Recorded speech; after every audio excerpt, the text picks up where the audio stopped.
está, yo puse a grabar la clase también. Bueno, ya está grabando, sí. Excelente. Bueno, chicos, a ver. Vamos a venir al STM Cube 32, tal cual vinimos trabajando. Vamos a generar un nuevo proyecto. Permítanme cerrar todo esto. Clausol.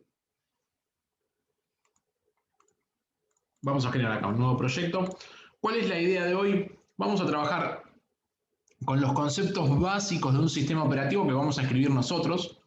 Y después, bueno, digamos, lo iremos optimizando el algoritmo de scheduling de nuestro sistema operativo a medida que vayan pasando las clases. Así que hoy sería como el puntapié inicial, el kickoff en materia, digamos, de conceptos generales de un sistema operativo. Bueno, recuerdan que en el STM32Cube venían a File, New, acá tenían que seleccionar que van a trabajar con un STM32 Project. Básicamente lo que nos va a pedir ahora es que seleccionemos cuál va a ser nuestra herramienta de trabajo, nuestra herramienta de desarrollo, que bien podría ser o un microcontrolador, porque nosotros podemos decir que vamos a trabajar únicamente con un microcontrolador y en tal caso lo depuramos externamente, o bien ya puede ser una de las plaquitas con las que estamos trabajando, que en nuestro caso es la plaquita F401RE dentro de la familia núcleo de ST. Así que nosotros basta con que vengamos dentro de esta pantalla a Board Selector.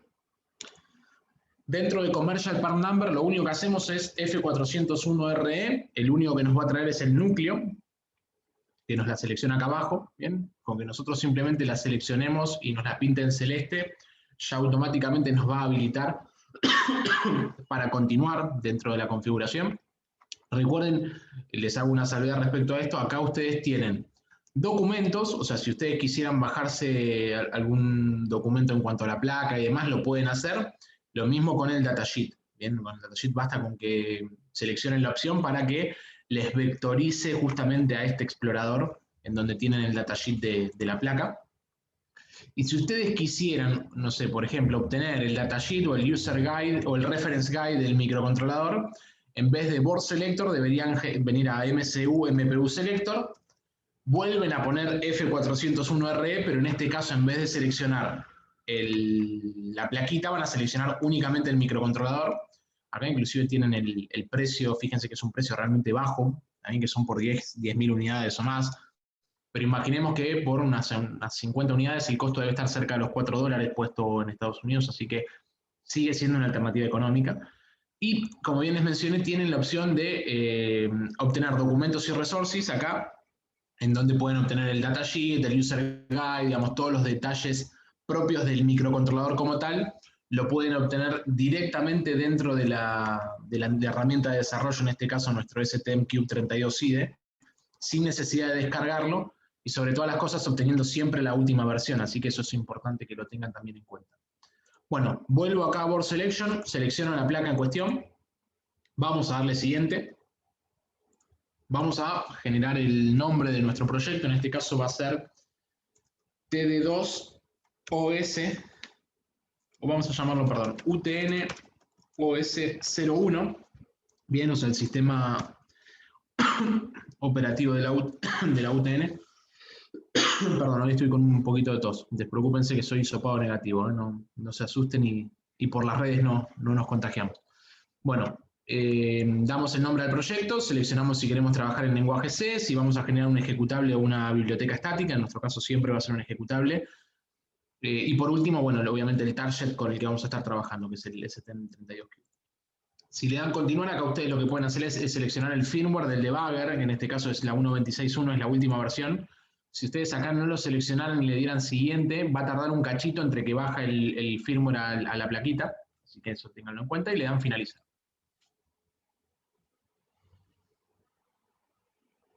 Me pregunta si quiero inicializar los periféricos en su modo default, a lo que le voy a dar que sí. Y automáticamente me inicializa y me genera el proyecto y además me inicializa el Device Configuration Tool, el DST, que justamente es la herramienta que nos provee ST, una herramienta gráfica para configurar el microcontrolador en forma gráfica. Uno puede asignarle las funciones a los pines seleccionando dentro del microcontrolador la patita en cuestión y dándole la función dentro de una lista desplegable, o bien la configuración de los módulos la puede hacer en forma gráfica. tildando y destildando opciones y en listas desplegables seleccionando las distintas modalidades de trabajo que pueda llegar a tener el micro. Bien, hago un repaso en cuanto a a protocolo de debugging, que siempre surge alguna duda y alguna inquietud sobre esto. Nosotros, ¿con qué protocolo de debugging estamos trabajando con este microcontrolador en particular? SWD. SWD, que recuerden era Serial Wire Debugging, era un protocolo propietario de ARM, de ARM, que estaba únicamente pensado para trabajar en modo debugging, es decir, en programación y debugging. Por otro lado teníamos el JTAG, que era el acrónimo de Joint Test Action Group, que era un protocolo estandarizado. Ya el JTAG no es como SWD, que es propietario de ARM, sino que JTAG es horizontal a distintas arquitecturas porque es un estándar de la IEEE, el 1149, que tiene muchas, más allá del debugging y la programación, tiene algunas opciones interesantes más, como el famoso Underscan, que permite probar y testear el microcontrolador en placa, o sea, soldado, y testear cortocircuitos o posibles cortocircuitos que pueda llegar a haber sobre las soldaduras. Así que tengan en cuenta que JTAG es un estándar entre distintas arquitecturas, mientras SWD no.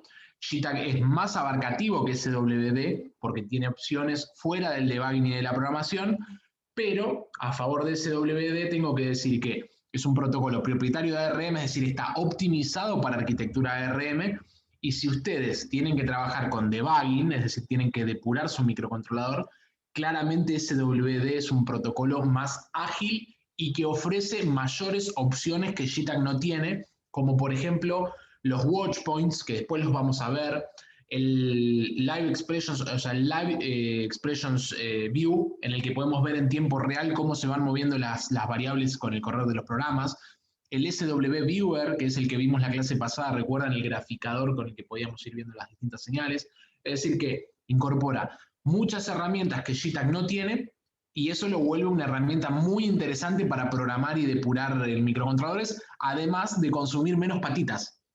Bien, porque SWD necesitaba 2 patitas y una tercera opcional, mientras que JTAG necesitaba 4 patitas y una quinta opcional. Si ustedes dentro, digamos, de la selección de las patas, en la forma gráfica que tienen sobre el micro, vienen acá, van a ver que tenemos, por un lado, la señal, digamos, de input-output en materia de SWD, es decir, la señal serie de datos. Por otro lado, la señal de clock de datos en SW clock también. Y por otro, la tercer patita que es opcional, que es la salida de datos, que puede estar o puede no estar en SWD, no es obligatorio, simplemente es una salida de datos que genera el SWD para indicarle al debugger distintas posibilidades de estados. No sé si hay algún error, algún holteo, etcétera. Bueno, lo puede hacer por medio de esta señal. Y tengan en cuenta que estas mismas patitas se comparten con JTAG. Bien, por ejemplo, si yo quisiera utilizar en vez de digamos, SWD, quisiera usar JTAG, bueno, la opción sería JTAG Clock. Acá tendríamos el JTAG MS, que es otra de las señales de JTAG, y, digamos, desplegadas acá tendrían las distintas señales disponibles para trabajar con JTAG, como por ejemplo acá el Data Input, etcétera. Bien. Bueno, habiendo visto esto, volvemos a las señales que nos interesan. Voy a sacar el USART, o sea, lo que es WART realmente no me interesa en esta instancia. Vamos a dejar la reset state acá y reset state acá, como para no tener problema. Y si ustedes recordarán de la introducción que hicimos el martes pasado, en materia, digamos, de periféricos que permitan vincularse con el humano al PCB, en nuestra plaquita únicamente teníamos, por un lado, un LED que estaba conectado a la patita 5 del puerto A, y por el otro lado un switch, el famoso Blue Button, el B1, que está conectado a la patita 13 del puerto C. Bien, es decir, tenemos una entrada y una salida.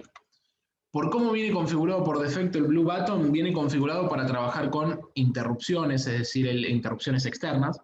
Nosotros lo vamos a configurar para trabajar como entrada, únicamente como entrada, sin interrupciones en principio. Bien, le vamos a dar a la opción de GPIO Input. Acá obviamente me va a borrar el nombre que tenía, y voy a venir acá y voy a chequear cómo está configurado el LED 2, el LED green, que en este caso está configurado como output, es decir, que está bien configurado. Yo acá, chicos, hago una pausa Y hago una pregunta general en materia de entradas / salidas del microcontrolador. Ustedes, y acá les pido que usemos el criterio, no necesariamente lo tienen que saber, pero siendo criterioso creo que podemos llegar todos a una respuesta en común y sacarlo, digamos, la conclusión importante a todo esto.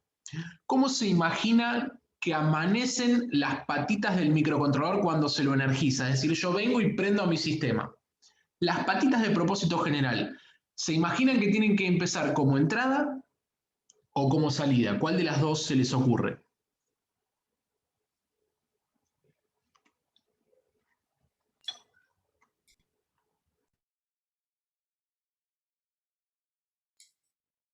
Como salida.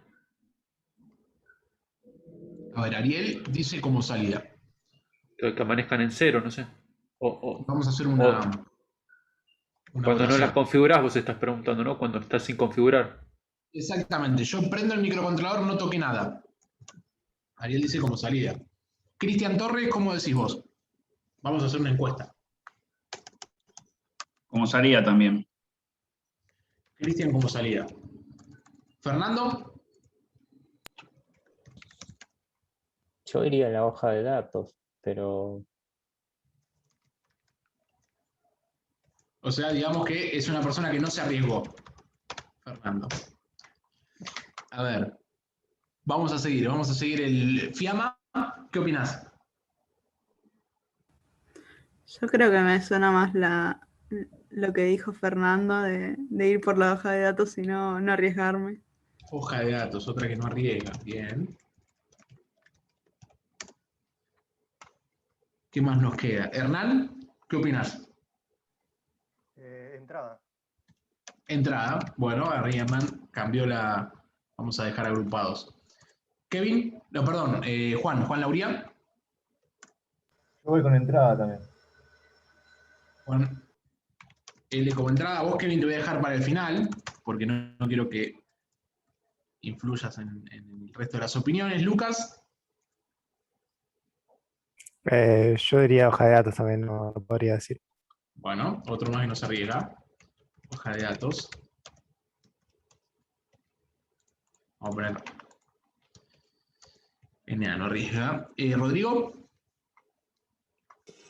Y también creo que habría que fijarme en las hojas de datos, pero tengo ganas de jugarme por entrada. Muy bien, bueno, ahí arriesgó. Al final arriesgó, perfecto. ¿Y vos, Kevin? Entrada. Entrada, perfecto. Bueno. La única razón por la cual me arriesgo es porque GPIO tiene primero input que output. Ok, o sea, fue una cuestión azarosa, o sea, que podría llamarse GPOI y hubieras dicho salida. Y sí, porque estamos en un juego, si no, hoja de datos. Bien. Bueno, chicos, a ver, en base a estas respuestas que tuvimos, tenemos 3 grandes grupos de respuestas. Alguien que se jugó, Ariel y Cristian por salida, hubo 3 ahí medio tibios que dijeron voy a la hoja de datos, y las 4 personas finales que te ven en la tabla que dijeron entrada. Acá quiero que lo analicemos, y fíjense que es un análisis conceptual que estoy haciendo, no es un análisis técnico o alguna cuestión que ustedes crean que les falta técnicamente. Imaginemos la siguiente situación, y doy siempre el mismo ejemplo, y perdónenme, pero es un ejemplo práctico que lo vi en la industria y me parece, digamos, un ejemplo útil para mostrarlo. Imagínense una guillotina neumática accionada justamente por un accionador, en el que, lógicamente para nosotros y para nuestro dispositivo, con un 1 lógico, ese accionador baja, es decir, la guillotina baja y corta. Estamos pensando en una guillotina de gran porte, no una guillotina chiquitita, sino una guillotina pensada para cortar, por ejemplo, flejes de acero. ¿Bien? Es decir, que con un 1 esa guillotina se acciona y con un 0 no se acciona.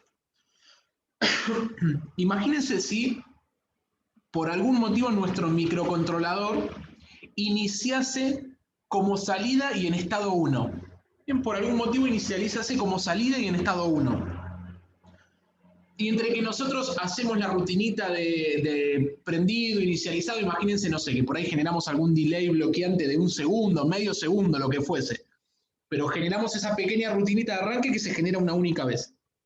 Alguno de ustedes, y por ahí me refiero ahora a Ariel, Cristian, Fernando, Fiamma y Lucas, ¿Alguno de ustedes se animaría a poner los dedos debajo de la guillotina mientras nosotros estamos haciendo esa inicialización? No la pondría aunque estuviera apagada, o sea, no, la verdad que no. Bien. O sea, la respuesta, chicos, técnica es ninguna pata del microcontrolador puede inicializar como salida. ¿Por qué motivo? Imaginemos otra situación ahora ya saliendo del caso práctico que les mencioné. Imagínense que ustedes desarrollaron el PCB, ¿bien? Y ustedes rutean las distintas patas del microcontrolador al PCB y por algún motivo decidieron sobre una de las patitas colocar un accionador. Bien, pero un accionador imagínense como un normal abierto o normal cerrado. Bueno, ese dispositivo trabaja en modo normal cerrado y al ser normal cerrado ustedes lo tienen conectado a masa. Bien, es decir que básicamente, sí, permítanme ir al... acá tengo pizarras. Denme un momento que voy a utilizar la pizarra. ¿Zoom tiene también pizarras? ¿Cómo? Sí, sí. Tienen pizarra, ¿no? Ahí lo están viendo, ¿no? Sí. Sí, ahí se ve. Excelente. Bueno, permítanme ir para atrás y permítanme dibujarles el microcontrolador. Discúlpenme, yo siempre digo lo mismo, chicos. Yo estudié ingeniería, no diseño gráfico. Voy a intentar que se entienda lo más posible. Ahí está. Este sería un pulsador, o sea, un accionador en realidad. Puede ser un pulsante de emergencia. El pulsante de emergencia, como no como todos saben, después les voy a explicar, pero siempre los pulsantes de emergencia son normal cerrado. Entonces, ¿qué señal voy a tener acá, chicos, física? O sea, ¿qué nivel de voltaje voy a tener acá? Si el pulsante no está, o sea, si el pulsante no está accionado, es decir, está cerrado. 0. 0 volt. Bien, creo que nadie, si alguien tiene una duda, pregúntenlo, pero fíjense que es una conexión física, o sea, está conectado directamente a masa, porque el pulsante justamente está accionado. Es decir, como esto es un cortocircuito para el sistema acá, esto que estoy marcándoles acá es un cortocircuito. Es decir, tienen 0 volt lógicos, es decir, ahí si ustedes vienen con el tester, quieren medir tensión y tienen 0 volt, y si ustedes apagan todo el sistema, es decir, desenergizan el sistema y ponen al tester en modo continuidad, tienen un bruto cortocircuito entre la patita y masa, porque justamente lo está poniendo el pulsante. Bueno, ¿qué pasaría si el microcontrolador, se le ocurre al fabricante del microcontrolador iniciar esta patita, que no se la vamos a llamar patita A.6 para decir algo? ¿Qué pasaría si al fabricante de este microcontrolador se le ocurriría decir esta patita inicializa como salida y en estado alto? ¿Qué les va a pasar en el sistema? Va a entregar corriente y se va a quemar la patita si entrega más de la que... si no está limitado de alguna forma. Exactamente, o sea, básicamente van a hacer un lindo cortocircuito y la patita se va a quemar. ¿Bien? ¿Se entiende por qué las patas no pueden inicializar como salida? Como no hay forma que inicialicen como salida. Ustedes me pueden decir, pero pará, Juan, vos estás suponiendo acá que inicializa en estado alto. ¿Qué pasa si inicializa en estado bajo? Y bueno, te hago el ejemplo al revés. Te digo que en lugar de poner esto a ground, ustedes diseñaron su sistema para que acá tengan, no sé, más 3,3. Y va a ser exactamente el mismo caso. En vez de hacer un corto por el microcontrolador poner un 1 y el periférico un 0, va a ser un corto por el microcontrolador poner un 0 y el periférico un 1. Pero el cortocircuito va a existir. ¿Todos entendieron, chicos, entonces, y viniendo acá las respuestas, todos entendieron que la respuesta de ellos 4, de Hernán, Juan, Rodrigo y Kevin, es la correcta? O sea que toda patita del microcontrolador de propósito general debe inicializar siempre como entrada. Lo que cambia acá es la impedancia, ¿no? O sea, en modo de entrada la impedancia es más alta que en la de salida. O sea, estás protegiendo a que haya corrientes. Sí, además de una cuestión de impedancia, es cierto que siempre la impedancia de salida tiende a ser de los pocos ohms y la impedancia de entrada en el orden de los megohms, pero más allá del análisis de impedancia, tiene que ver también con un análisis eléctrico que vos debes hacer. Si vos querés poner un 1 fuerte en una patita y esa pata está cortocircuitada a masa, vas a hacer un cortocircuito. O si vos querés poner un 0 fuerte en la patita y esa patita físicamente está conectada a fuente de alimentación, vas a hacer un cortocircuito, es decir, es un análisis eléctrico. Es como agarrar una pila y querer juntarle el positivo con el negativo. Vas a terminar haciendo un cortocircuito en algún momento. ¿Se entiende? En el caso de que sea entrada, ¿qué valor de tensión pondría si pongo un tester? ¿No vería un 0 o algún valor de tensión también? Está buena tu pregunta. En el caso en el que sea entrada, va a depender primero, y te voy a mostrar por qué. Vamos a volver a dibujar. Ando complicado hoy, ¿eh? Ahí está. Un médico diría que ando complicado de pulso. Esperen porque es un papelón. Ahí está. Tenemos nuestro microcontrolador y ahora, Ariel, respondiendo a tu pregunta, esta flechita que te dibujo acá indica que es una entrada, ¿no? Te pongo IN de input. Si yo lo configuro como entrada, ¿bien?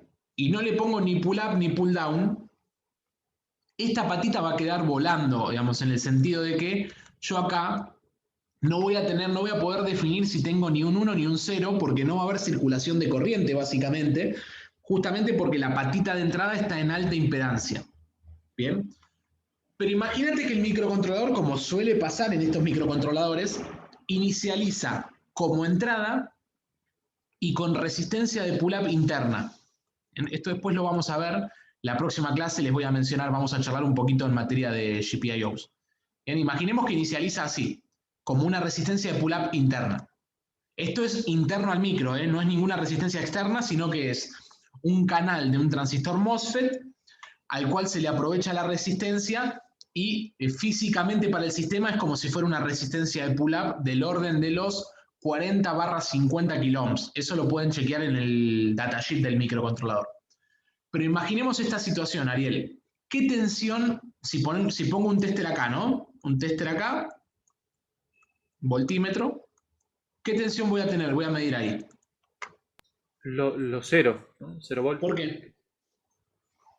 Porque la referencia, o sea, al no haber corriente, la tensión que cae sobre la resistencia es 0 y la misma tensión que tienen o sea, va a haber la misma tensión de un lado de la resistencia que del otro, entonces se va a traspasar la tierra hasta el medidor. ¿Pero por qué la Tierra? Perdón, ojo que por ahí no aclaré el dibujo, por las dudas lo aclaro. Yo lo que estoy dibujando acá es justamente lo contrario, es que acá tengo 3,3. Alimentación, bueno, la alimentación, entonces se va a copiar porque al no haber corriente, la tensión de un lado y del otro de la resistencia va a ser la misma. Exactamente, o sea que te va a imponer los 3,3. Bien, y Ariel, y la consulta que te hago es, ¿esos 3,3 van a ser fuertes o van a ser débiles?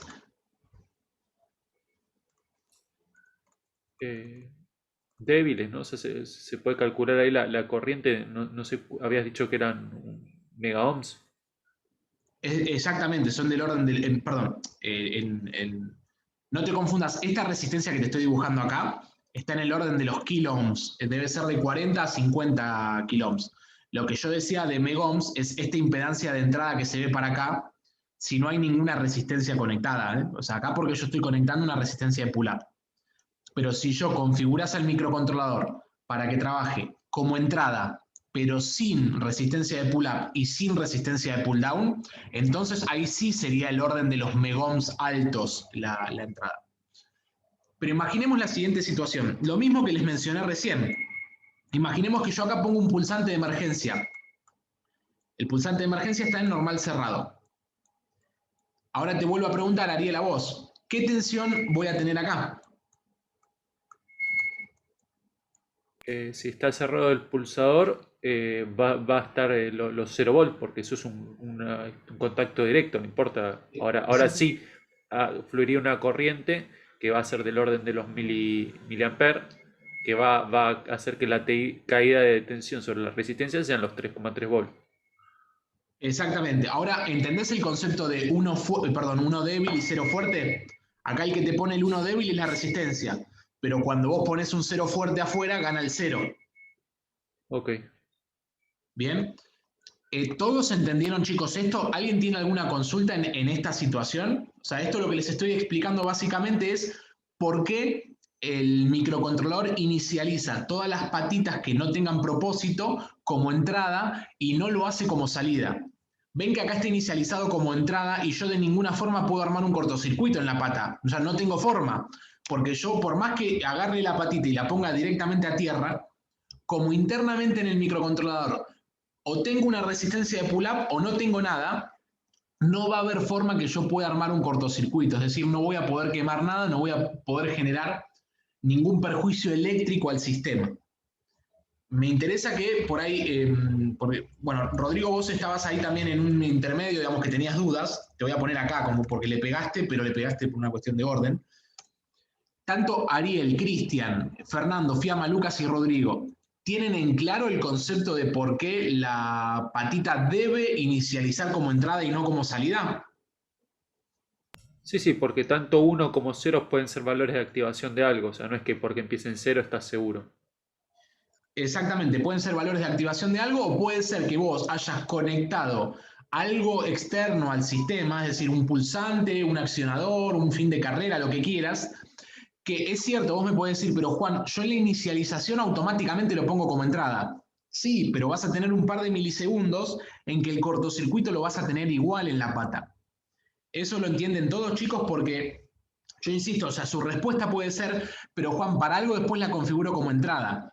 Sí, pero entre el tiempo en el que vos prendiste el microcontrolador hasta que configuraste la patita como entrada, pudieron haber pasado un par de milisegundos. Y ese par de milisegundos, ustedes armaron un lindo cortocircuito en la pata y la van a terminar quemando. Ese es el motivo por el que siempre las patas del microcontrolador de propósito general se inicializan como entrada. Que ustedes después las quieran cambiar como salida, no hay ningún problema, lo pueden hacer.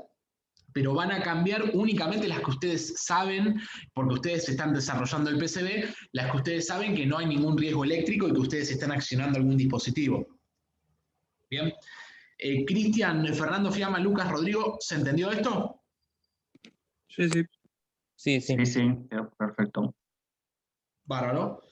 Bueno, ahí no sé, Fiamma, si quedó alguna duda, y no sé si me quedó alguien más que me. Y Rodrigo, creo que no sé si se entendió. Esto acá sería lógica pull down, ¿no? Porque está normalmente en 1 la tensión que lee el microcontrolador y cuando presionas el botón se pone en 0. En realidad es lógica pull Es al up. revés. todo lo Pull up, contrario. ok. Recuerden que la lógica tiene que ver con qué es lo que hace la resistencia. ¿Qué significa la palabra pull en inglés? Llevar, o sea, traer. Sí, pull Empujar. es como llevar a algún lado, o sea, pull es traerlo, digamos, traerlo. Entonces, ¿qué es lo que hace la resistencia? Es como que te lleva el nivel de tensión a 3,3. Por eso se llama resistencia de pull-up. Si fuera todo lo contrario, que yo conecto la resistencia a masa, a ground, sería lógica de pull-down, porque la resistencia te lo lleva a 0 volt el nivel de tensión. ¿Se entiende, Ariel? Sí, sí. O sea, es la resistencia la que fija cómo se lo llama el circuito. Exactamente, o sea, si vos pones una resistencia conectada eléctricamente a más B, se llama pull-up. Si vos pones una resistencia conectada eléctricamente a ground, se llama pull-down. Pero sí me interesa que todos tengan en cuenta esto, miren que son preguntas después de parte práctica de parcial, que tanto el 1 lógico como el 0 lógico que pone una resistencia, ya sea de pull-up o el de pull-down, son débiles, ¿bien? O sea, que no generan ningún tipo de riesgo eléctrico, porque ustedes si ponen un 1 fuerte afuera, es decir, que si yo acá, esto que acabo de dibujarle, lo borrase y pusiera un 1 fuerte acá, bien, vendría acá, pusiera el pulsante, obviamente accionado, por eso lo hago así, tampoco habría riesgo de cortocircuito, porque sería la misma lógica, digamos, nada más que, digamos, debería, para hacer las cosas bien, estos 3,3 que les estoy marcando acá los debería cambiar y lo debería poner a ground, porque si no, no sirve de nada, o sea, nunca voy a poder detectar cuando alguien pone el pulsador porque voy a tener la misma tensión que me pone la resistencia respecto a la tensión que me está poniendo el circuito externo. La idea justamente de una resistencia de pull-up o pull-down es que me permite identificar cuando alguien soltó el pulsante de emergencia en este caso, es decir que debería poner una resistencia de pull-down y no una resistencia de pull-up. Bien, volvamos a este circuito acá que teníamos antes. Chicos, les hago una pregunta. Si alguien suelta el pulsante, ¿bien? Si alguien lo desacciona, ¿qué nivel de tensión me va a aparecer acá? ¿Qué nivel de tensión va a haber? Si alguien suelta el pulsante. 3,3. Exactamente, o sea, si alguien suelta el pulsante van a aparecer 3,3. Si alguien aprieta el pulsante, va a aparecer 0 volt. Los 0 volt los pone el pulsante porque cortocircuita la patita con masa, mientras que los 3,3 los impone la resistencia porque me queda todo el circuito abierto y es la resistencia la que me fija el nivel de tensión en la patita. ¿Bien? Eso es importante. Toda pata de entrada-salida tiene que tener siempre algún nivel de tensión fijado. ¿Bien? Ustedes me pueden decir, entonces siempre tengo que poner resistencia de pull-up o pull-down. La respuesta es no. ¿Por qué? Si ustedes tienen un dispositivo externo que les pone o un 1 o un 0 en forma digital, o un 1 o un 0 dependiendo del sistema, ustedes no tienen por qué poner resistencia de pull-up o pull-down, porque el propio dispositivo externo es quien les está poniendo el 1 o el 0. Distinto es cuando pasa esta situación que les estoy mostrando acá, en el que ustedes tienen un dispositivo en el que únicamente les pone, en este caso, un 0 fuerte. Para ustedes garantizar que cuando no se está pulsando, en este caso el pulsador, haya un 1, y acá sí tienen que fijar una resistencia de pull-up. Bien, son criterios de diseño que uno tiene que tener en cuenta a la hora, digamos, de desarrollar una entrada o una salida en el microcontrolador. Bien, ahora les hago una pregunta en materia de seguridad del sistema. Todos los sistemas de pulsantes de emergencia, si hay alguien, por las dudas, porque yo estoy hablando de pulsante de emergencia, permítanme, es a esto a lo que me estoy refiriendo, ¿eh? O sea, este es el pulsante de emergencia al que yo me refiero. Los famosos botones rojos que ustedes deben haber visto en más de alguna maquinaria. El pulsante de emergencia, ¿cómo se imaginan que tiene que accionar? ¿Tiene que ser normal cerrado o tiene que ser normal abierto? ¿O puede ser cualquiera de las dos? ¿Qué se les ocurre? Acá quiero que lo debatamos un poquito. Es normal, o sea, cuando está para afuera funciona, y cuando lo apretás hacia adentro frena la máquina. Yo pensaría que cuando sale para afuera desconecta el circuito, o sea que en abierto, o sea, es como está acá, cuando está abierto y está en 1, la máquina está andando. Cuando lo conectas a tierra, se desactiva. Yo pensaría que es así, no lo sé realmente. A ver, vos lo que me estás diciendo, Ariel, vamos a hacer de vuelta una encuesta, a ver, y lo debatimos entre todos después. Vos lo que me estás diciendo es, a ver, si el pulsante está activado, ¿está en normal abierto o en normal cerrado? Normalmente abierto. Cuando está funcionando, normalmente abierto, pensaría Bien, yo. o sea, para vos sería un sistema, o sea, el pulsante de emergencia sería normal abierto. Profesor, yo no sé qué es normal abierto, normal cerrado. Bueno, está muy buena tu aclaración y me gusta que lo hagan. Es o sea, que también funciona más como una tecla, no es tanto como un botón, no es algo que vos presionás y lo tenés que mantener para que siga en ese estado. O lo presionás una vez y se queda enclavado el de seguridad. eso se llama pulsante con retención, porque tiene retención de lo que vos haces. O un 1 o un 0, pero lo tocas una vez sola y te la retiene. Rodrigo, ahí voy a responder a tu pregunta.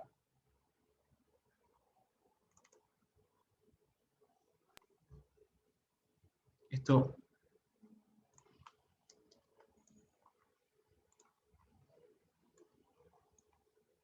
Permitime volver a dibujar acá lo mismo que estábamos viendo. Imaginemos que este es el microcontrolador, Rodrigo, ¿no? O sea, este es tu micro, que lo tenés ahí. El normal abierto o el normal cerrado refiere a contactos mecánicos. En cuanto yo te digo normal abierto, lo que quiere decir es, no sé, imaginemos el pulsante de emergencia, quiere decir que si yo no toco nada, o sea, si el pulsante está en modo de trabajo normal, está abierto. Es decir, pasa esto que te estoy mostrando acá. El pulsante está abierto, no acciona nada, no está en cortocircuito. Ahora, cuando yo lo acciono, es decir, vengo y toco el pulsante por algún motivo, este émbolo obviamente se mete acá adentro y arma un cortocircuito acá. Bien, es decir que pasaría a accionar en el contacto cerrado. ¿Por qué se llama normal abierto? Porque en la acción normal, o sea, en el funcionamiento normal del sistema, las patitas, en este caso, están abiertas. ¿Cuántas patas tendría este pulsante, Rodrigo? 2. 2. Es decir, que si vos venís con un tester dejás al pulsante en el modo normal de trabajo, es decir, no lo dejás accionado, sino en el modo normal de trabajo. Y si vos medís que no hay continuidad entre acá y acá con el tester, quiere decir que el sistema es normal abierto o normal cerrado, Rodrigo. Normal abierto. Normal abierto, exactamente. Y cuando vos lo accionás pasa al cerrado y justamente te está diciendo que el sistema es normal abierto. ¿Por qué? Porque en condiciones normales justamente no une las patas, está abierto, y en condiciones de accionamiento pasa al cerrado, digamos. Pero el sistema sería normal abierto. Lo mismo se puede decir para un relé. Esto aplica mucho, chicos, para relés. Cuando uno trabaja con relés es muy común, lo dibujo acá rápidamente.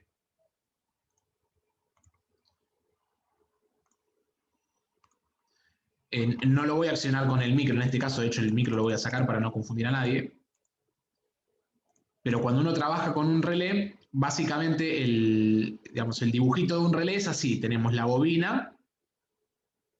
Este sería como el esquemático, el esquemático de un relé.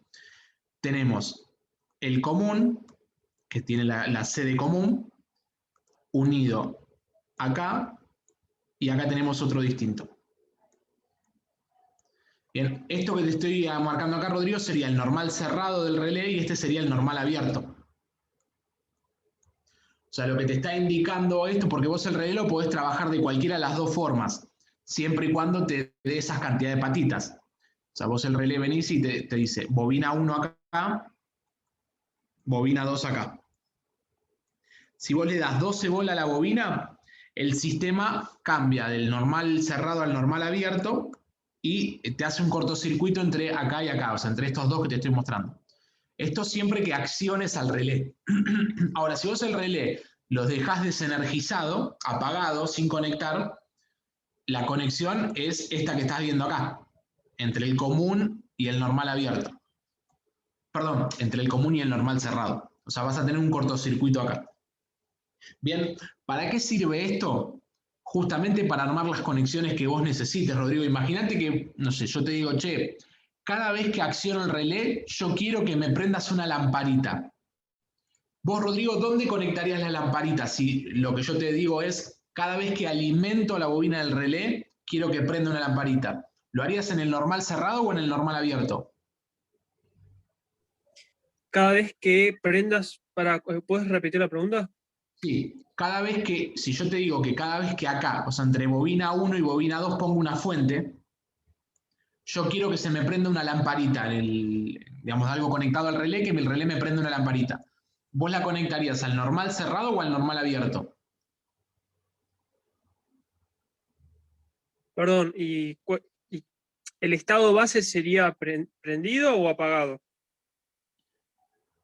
Mira, yo hago lo siguiente, perdón, el común, ¿ves la patita del común que está acá? Yo ya te la conecto a más 12 volts. O sea, acá te digo que, imagínate que la lamparita es de 12 volts, obviamente.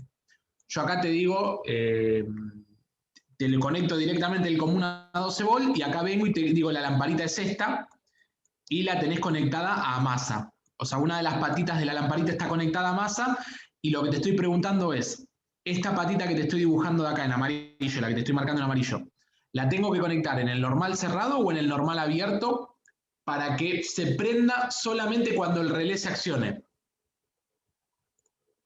En el normal cerrado.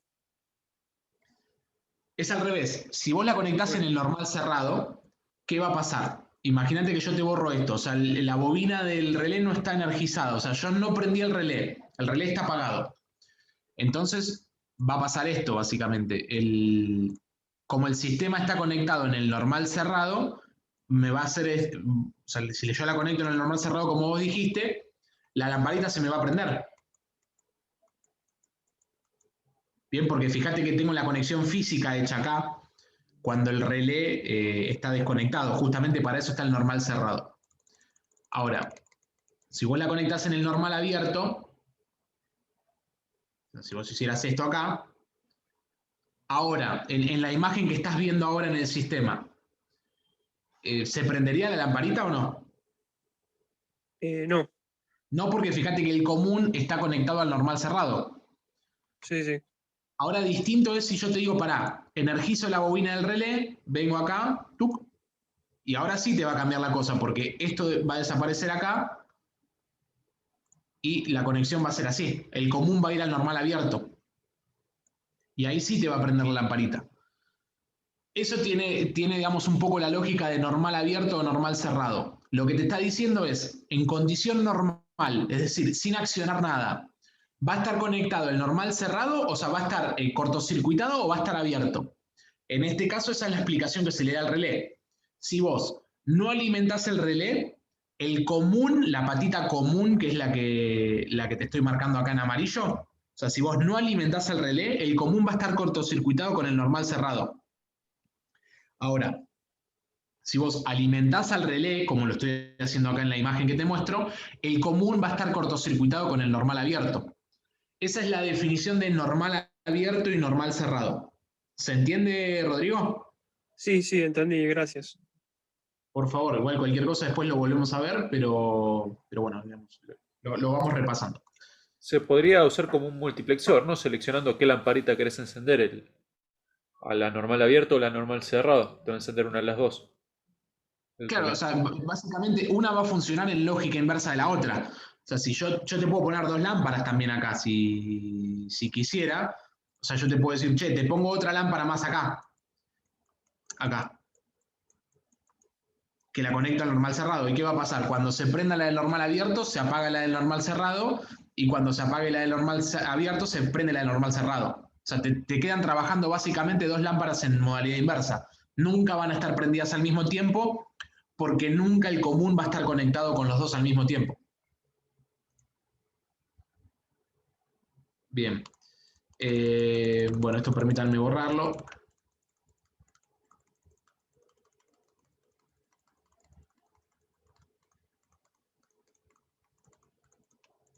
Ahí está. Y quiero volver a este circuito que estaba acá para ya cerrar la idea. Esto que yo les mostré acá es un pulsante de emergencia. O sea, esto, digamos, que ustedes ven acá que les estoy embarcando es emergencia. Yo la pregunta que les quería hacer a todos, que también es una pregunta conceptual en materia de entradas-salidas, y quiero volver a hacer un barrido a ver cómo estamos de vuelta en el Boca de Burma. ¿Cómo se imaginan ustedes que debería trabajar un pulsante de emergencia? Como normal abierto le hago la pregunta, es decir, normal abierto o normal cerrado. Es decir, y les traduzco la pregunta, cuando ustedes apretan el botón rojo, cuando lo apretan, ¿debería pasar de abierto a cerrado o debería pasar de cerrado a abierto? Esa es la pregunta que les estoy haciendo, es decir, ¿cómo debería comportarse el pulsante cuando ustedes apretan el botón rojo? Y acá hago las preguntas. Vos, Ariel, ¿qué opinás? ¿Debería pasar del abierto al cerrado? Es decir, apreté el pulsante y debería pasar del abierto al cerrado o al revés, del cerrado al abierto. Con cualquiera de las dos se puede, uno conociendo cómo trabaja, hacer que decirle al microcontrolador encender o frenar la máquina. Yo ¿Estamos de por acuerdo? el modo de operación deduzco que es más fácil hacer que cuando uno apriete se cierre el circuito que viceversa. Es decir, del abierto al cerrado. Claro. Bien, estoy de acuerdo con vos, Ariel, y para que le quede claro a todos, uno conociendo cómo funciona el pulsante lo puede hacer andar de cualquiera de las dos formas, porque en lugar de preguntar por un 1, preguntás por un 0, y es lo mismo, es exactamente lo mismo. Cristian, ¿vos qué opinás? ¿Cómo debería trabajar un pulsante de emergencia? Para mí, acá como está dibujado el circuito, tendría que pasar del abierto al cerrado para poner un 0. Sería igual que está bien, igual que Ariel, del abierto al cerrado. ¿Vos, Fernando, qué opinás? También, del abierto al cerrado. Del abierto al cerrado. ¿Fiamma? También de abierto a cerrado. Lucas, ¿qué opinás?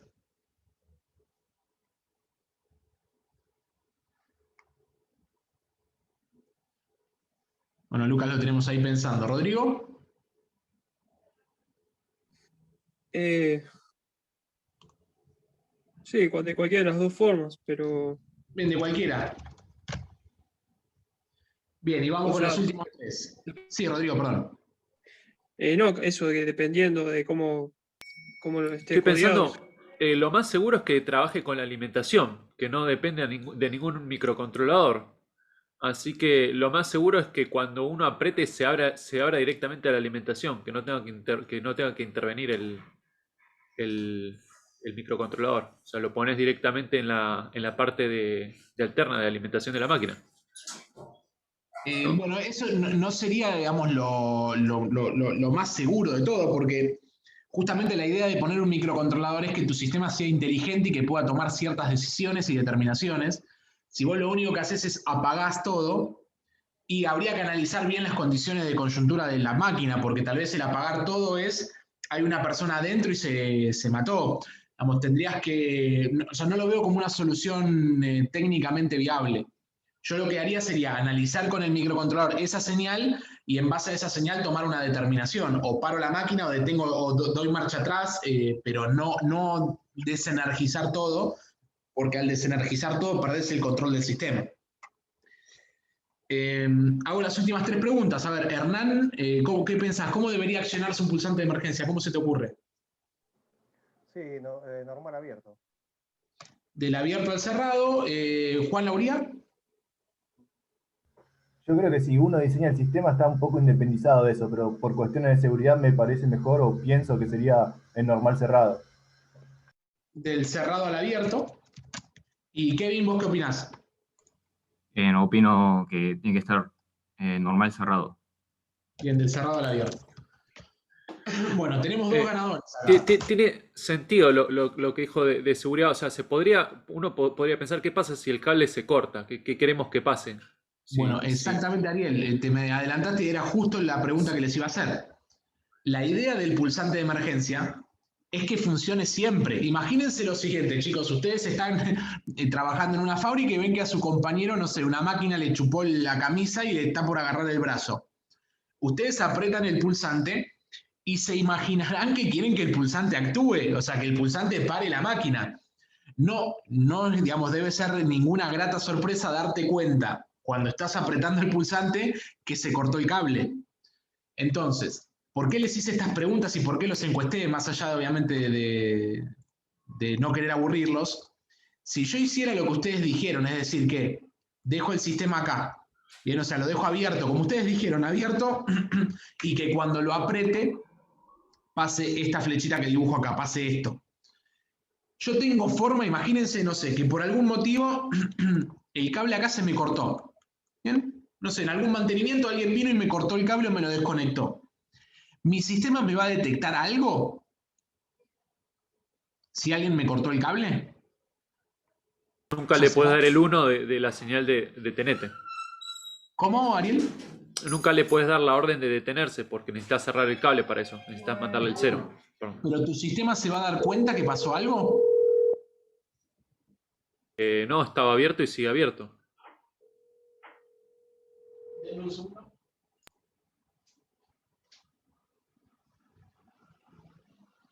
Ahí está, disculpen, no derivé uno de los internos y me iba a volver loco.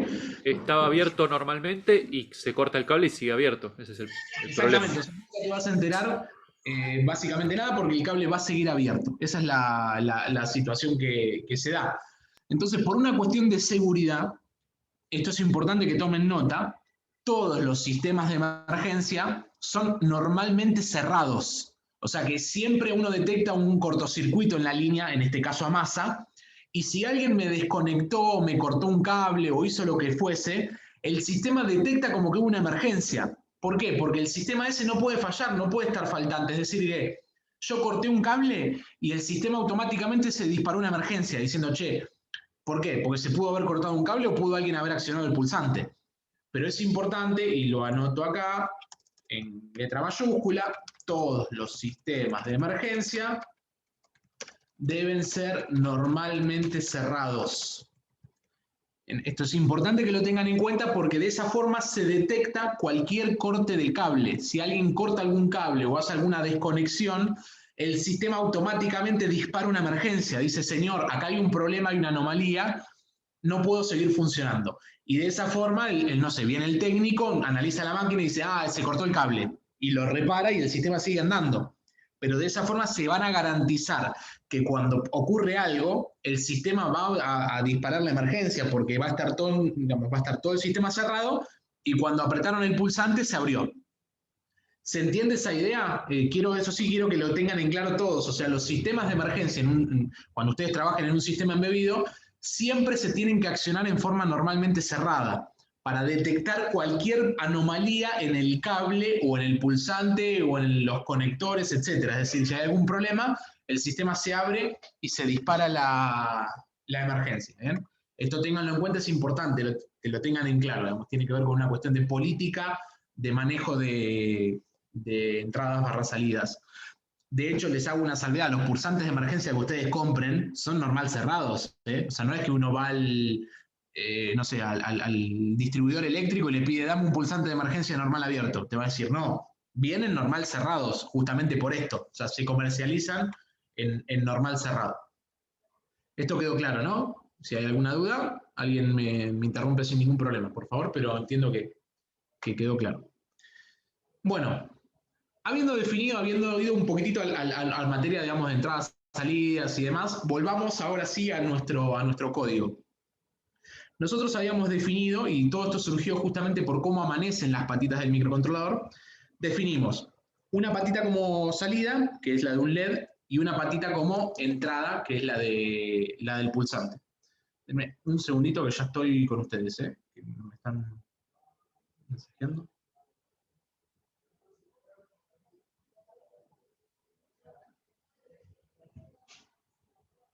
Ahí está.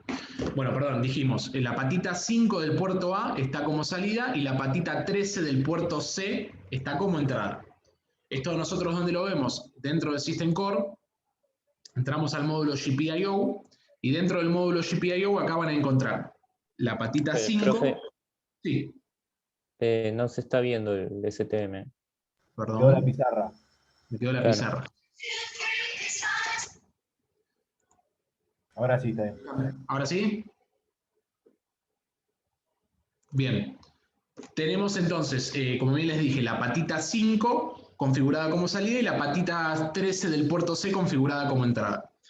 Ustedes tengan en cuenta que una salida la pueden configurar con pull up o pull down porque es indistinto si es entrada o salida, lo mismo con entrada, obviamente. Así que eso después lo vamos a ir viendo, pero el pull up o pull down pueden poner cuando quieren, como entrada o como salida. A veces como salida no tiene mucho propósito, porque si ustedes están generando el nivel de tensión, generar una pull up o una pull down lo único que va a hacer es generar consumo de corriente. El único caso en el que puede llegar a servir es cuando el sistema está como open drain, que bueno, después en tal caso lo vamos a ir viendo, no quiero hoy meterme todo en la clase con entradas y salidas. Bueno, le ponemos un label, recuerden que ustedes podían ponerle el label que querían, en este caso switch, y así nos podíamos referir nosotros en el programa. Tengan en cuenta que lo que pongan entre, digamos, corchetes, como lo que estoy haciendo, es un comentario, o sea que esto simplemente es para que ustedes lo vean gráficamente y sepan qué es, pero lo que estoy poniendo entre corchetes no tiene después validez para mi programa. O sea, cuando yo genere el código van a ver que esto no lo toma, este blue button que estoy poniendo acá. Bueno, recuerden que venían acá al engranaje y generaban el código. Bien, me dice si quiero cambiar de perspectiva, le voy a dar que sí.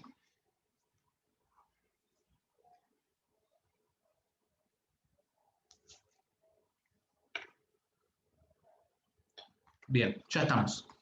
Ya tenemos nuestro código. Recuerden que nos generan algunas funciones genéricas donde se configura el sistema.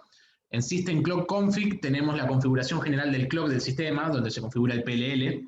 ¿Se acuerdan que el PLL lo vimos en la clase pasada, en donde definían ustedes multiplicadores y divisores, que era básicamente lo que hacía un PLL fraccionario para, a partir de una frecuencia de referencia, generar una frecuencia de salida más alta? Eso tenía múltiples ventajas. Primero, el consumo. Y segundo, tenía una gran ventaja en que nosotros, a nivel externo de nuestro PCB, no trabajábamos en grandes frecuencias. Imagínense que poner un cristal de 100 MHz es imposible en un PCB. Uno lo que hace es poner un cristal de menor frecuencia, no sé, de 2, 4, 6, 8, 10 MHz, y multiplica y divide internamente con el PLL para generar una frecuencia interna mayor a la frecuencia de referencia del cristal. A modo de repaso, ¿alguien me dice qué frecuencia interna tenía nuestro microcontrolador? ¿Cuál era la frecuencia de nuestro internal RC del micro? ¿Se acuerdan? 100 MHz, ¿no? ¿Cuál, perdón? ¿No eran 100? No, ojo, no nos confundamos, no nos confundamos frecuencia principal del sistema con frecuencia del oscilador interno. 84 tengo notado. No, No sé si era- 84 es la frecuencia máxima de trabajo de nuestro micro, pero no es la frecuencia de nuestro internal RC. La frecuencia del internal RC, que les estoy marcando acá con el mouse, es de 16 MHz. ¿Lo ven, no? Sí, sí se ve. Bien, o sea, el oscilador interno de nuestro micro oscila a 16 MHz.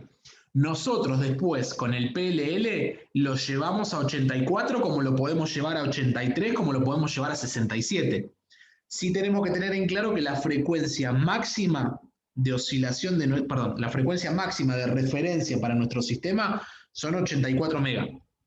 Yo acá no puedo darle 86, 87 o 90 porque voy a generar lo que se acuerdan estuvimos charlando que era el overclocking, que en definitiva al generar más frecuencia generaba más disipación, al generar más disipación generaba más temperatura y a la larga el microcontrolador se iba a terminar quemando.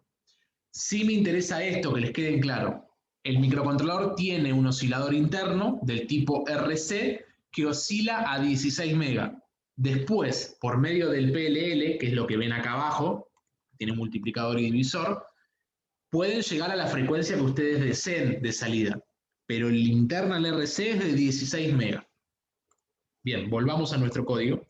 Como bien les dije, lo que hacía acá básicamente el sistema es a través de esta función que es System Clock Config, que la genera solo el IDE, el STEM-Cube32 IDE, a partir de esta función genera la frecuencia de salida que es en este caso de 84 megas, o sea, tomando los 16 megas del internal RC, genera los 84 megas de salida, gracias a estas multiplicaciones y estas divisiones que genera el sistema. Y después llama a otra función, o sea, si venimos al main, fíjense que acá empieza el main, llama a otra función que es GPIO init, que acá lo único que hace es configura, por un lado, la patita switch como entrada, que es la que acabamos de tocar, y por otro lado, la patita, digamos que ahora la llama LD2, que era la patita 5 del puerto A, como salida. O sea, que acá genera básicamente las señales en cuestión, perdón, la configuración en cuestión para justamente definir una pata como entrada y otra pata como salida. Esto lo hace en forma automática el sistema. O sea, esto que estoy mostrándoles acá es código que me generó en forma automática al venir a la opción del engranaje. Eso ténganlo en cuenta porque ustedes no tienen que configurar estas cuestiones, sino que justamente existe una herramienta que provee ST, que es el Configuration Tool, que nos genera el código en forma automática solamente al haber tocado algunas opciones gráficas dentro del sistema. Bien. Dentro de las, digamos, de las bases de tiempo que Marcelo les estuvo mencionando en la teoría, ¿recuerdan cuál era la porción de hardware o cuál era el módulo del microcontrolador que era común a toda la línea Cortex y servía como base de tiempo? ¿Se acuerdan cuál era? ¿Que generaba interrupciones inclusive? ¿El RTC? El RTC era uno de ellos, pero no es este el caso. El RTC es algo muy parecido que sirve para generar interrupciones del real-time clock, que se acuerdan que hablamos en la clase pasada. Interrupciones periódicas, el SysTick te genera. El SysTick. El SysTick, exactamente, chicos. El SysTick es un contador, lo menciono porque tengan en cuenta que el SysTick es común a toda la familia Cortex. No sé si ustedes en Informática 2 usaban el SysTick. ¿Alguien me lo puede confirmar? Sí, en el LPC Expreso. Sí, lo usaba. Bien. Se usa. Bueno, ¿recuerdan algo del SysTick? De qué hacían, cómo lo configuraban, cómo se componía? ¿Tienen algo de idea de eso? Recuerdo que periódicamente saltaba una función donde podíamos, no sé, cambiar una variable o hacer un flag, algo. Y se atendía en otro lugar, por ejemplo. Claro, había que calcular un tiempo que se lo pasabas y hacía la interrupción cada, por ejemplo, 10 milisegundos, y dentro de la función uno le establecía los flags para controlar los programas que uno quería. Bien, bueno, es cierto, todo lo que dijeron es cierto. Básicamente el SysTick a nivel físico es un contador de 24 bits descendente, es decir, que cuando llega a 0 genera una interrupción. ¿Qué es lo que nosotros tenemos que hacer? Básicamente el cálculo para decir Si yo, no sé, imaginemos el siguiente caso, chicos. Si el SysTick corre a 84 MHz y yo le pongo el valor 84 millones al SysTick, ¿cada cuánto va a interrumpir? Cada un segundo. Cada un segundo, porque en un segundo cuenta 84 millones de cuentas, justamente. Lo mismo pasaría, no sé, si en lugar de 84 MHz yo le digo que el microcontrolador corre a 48 MHz. Si yo al SysTick le pongo el valor de cuenta 48 millones, va a interrumpir cada un segundo, porque empieza a decrementar y como el sistema corre a 48 MHz, quiere decir que en un segundo va a contar 48 millones de cuentas. O sea que me va a generar una interrupción cada un segundo. Al ser de 24 bits no le puedo poner valores muy grandes, ¿bien? Porque recuerden que 2 a la 24 me da un valor grande, pero un valor de un par de millones. Tampoco le puedo poner 200.000 millones porque no me va a dar el valor, el tamaño del SysTick. ¿Qué es lo que tiene de interesante el SysTick? Que es igual, idéntico de principio a fin con el SysTick que ustedes utilizaron en el Cortex M3, en el LPC Expresso, puntualmente en el modelo LPC 1769. ¿Por qué? Porque así está definido por ARM. O sea, ARM definió en forma horizontal y vertical a toda la familia Cortex el SysTick como base de tiempo.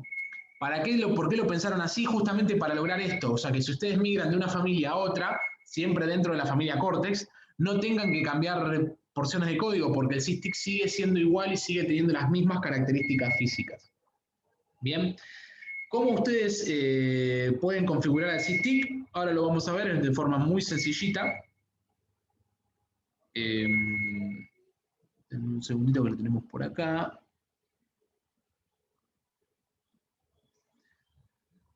De forma muy sencilla con los drivers, digamos, que nos provee el sistema, podemos configurar ya al SysTick en forma muy sencilla. Lo tengo por acá. ¿Y qué es lo que logramos? Que el sistema vectorice acá. ¿Bien? ¿Cómo viene configurado por defecto el sistema para interrumpir cada un milisegundo?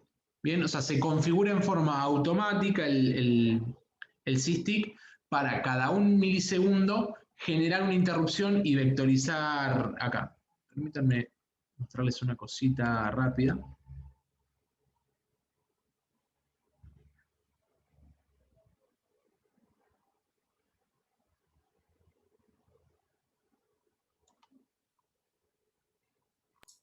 O sea, el SysTick no lo podríamos usar para una interrupción de cada un segundo, por ejemplo. Sí, podrías utilizarlo porque tiene distintas, digamos, opciones. Por ejemplo, el SysTick tiene una opción que es un prescaler. Vos lo que le podés decir es bajarle la frecuencia, decirle, che, no me cuentes cada 84 millones, sino contame cada 10 millones. Entonces, ahí estás logrando, o sea, básicamente es como agrandar el tamaño de cuentas, ¿entiende, Ariel? Sí, sí, o sea, tiene la misma cantidad de cuentas, pero bajó la frecuencia, entonces te sube el tiempo máximo que puedes trabajar. Te reduce te incrementa también el tiempo mínimo, no puedes trabajar a un tiempo tan cortito como podías trabajar antes, ¿no? Eso es lo que se llama resolución. O sea, te quita resolución porque vos no podés contar por ahí nanosegundos, pero te agranda la cuenta máxima, porque al cambiar, o sea, al atomizar lo más grande, en vez de que cuente nanosegundos, que cuente microsegundos, cuando terminás haciendo la multiplicación te va a dar más grande. Esa es la realidad, está muy bien lo que aclarás. Chicos, no, lo que yo les mencionaba, que lo voy a buscar acá dentro del SysTick. El SysTick, digamos, ¿cómo es que lo configura el sistema? Cuando venimos al configurador, si ustedes vienen a una de las opciones que tiene el propio configurador, dentro de lo que es Pinout, dentro del sistema ustedes pueden decir cuál va a ser la base de tiempo. En este caso yo fijé que la base de tiempo va a ser el SysTick, entonces en forma automática el IDE me configura el SysTick para que me interrumpa cada un milisegundo, pero eso lo hace en forma automática el SysTick, eso tienen que tenerlo en cuenta. Perdón, profesor. Sí. Incluso con esto de que nos interrumpa si uno quiere que una función se ejecute cada un segundo, por ejemplo, Sí. también no hace falta configurar el SysTick para que interrumpa cada un segundo, sino que vaya incrementando o decrementando algún flag. Claro, vos lo que haces es te pones un contador dentro del SysTick y, por ejemplo, si el SysTick cuenta cada 1 milisegundo y vos querés contar 1 segundo, ¿contra cuánto lo compararías, Rodrigo? 1000. Contra 1000. Y de esa forma lograrías contar cada 1 segundo. Sí, es cierto lo que decís, esa es una de las formas en las que se puede hacer. Yo lo que quería mostrarles, que tiene que estar seguramente en la capa HAL de drivers. Recuerden que HAL, todo lo que empieza con HAL, viene del acrónimo de Hardware Abstraction Layer, que son esas APIs que nos provee el sistemita operativo para trabajar más rápido con los módulos, ¿bien? Yo estoy buscando cuáles eran las, acá dentro de HAL, fíjense que acá tienen APIs que se vinculan con el hardware, que lo que nos permiten es primero abstraer nuestro código del hardware. O sea, nosotros no tenemos que vincularnos con una entrada o una salida, sino que lo hacemos por medio de estas APIs que nos provee el sistema. Y además nos permiten configurar en forma más rápida al sistema, que creo que la API en cuestión estaba acá en rsc.c. A ver si la encuentro, la de SysTick.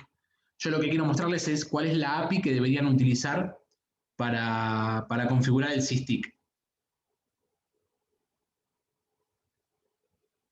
Bueno, no la encontré acá, pero se las voy a mostrar de esta forma más rápida, miren. Vengo, permítanme cerrar todo esto, close all. No quiero. Cierro, esto lo dejamos abierto. Si ustedes por algún motivo recuerden, no sé, se olvidan cuáles eran las APIs que podían usar, por ejemplo, para prender una salida o para tomar una entrada, lo que tenían que hacer, ahí está, se me había corrido el Project Explorer.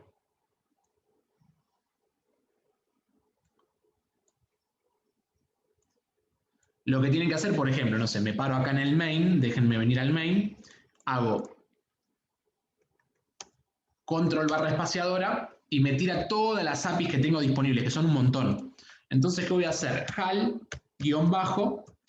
de SysTick, a ver qué me... Perdón. Acá está. ¿Ven cómo automáticamente me trajo todas las del SysTick, las que tiene para configurar el SysTick?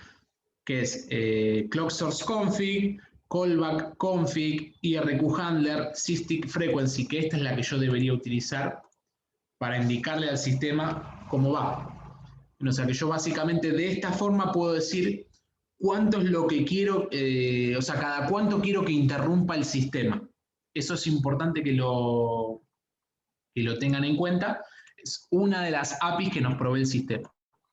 Si ustedes no tocan nada, o sea, dejan configurado tal cual viene el input-output config y vienen al archivito dentro del Project Explorer, está dentro de core y dentro de source, el que termina en IT de interruptions, o sea, de interrupciones, ustedes ya van a saber que esta interrupción que les estoy marcando acá, que es la del SysTick, cada cuánto va a venir acá el sistema. O sea, si yo pongo un breakpoint acá adentro, cada cuánto me va a interrumpir el sistema.